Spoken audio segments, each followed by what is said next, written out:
बघायला लागले, पहिलं दिसलं ते कोकणचं सौंदर्य. त्या कोकणच्या सौंदर्यामध्ये जी माणसं त्यात काम करत होती ती तिकडचीच वाटली.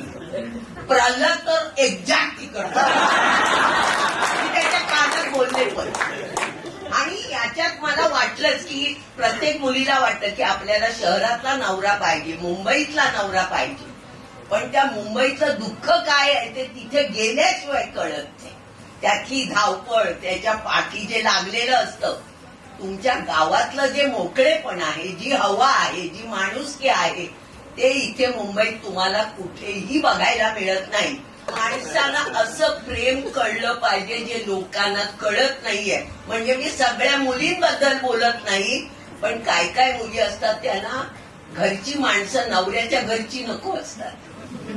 पण जेव्हा काय काय मुली असतात त्यांना खरं कळतं की प्रेम काय आहे.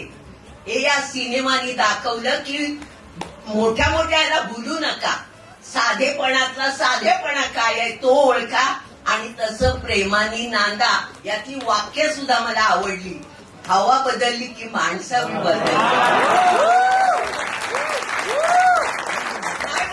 तुझा संसार आहे, मग ते कुर्ला असो नाही तर वेळ. वाक्य लक्षात राहील. खूप छान, खूप छान. म्हणजे शेवट मला इथे टच झाला.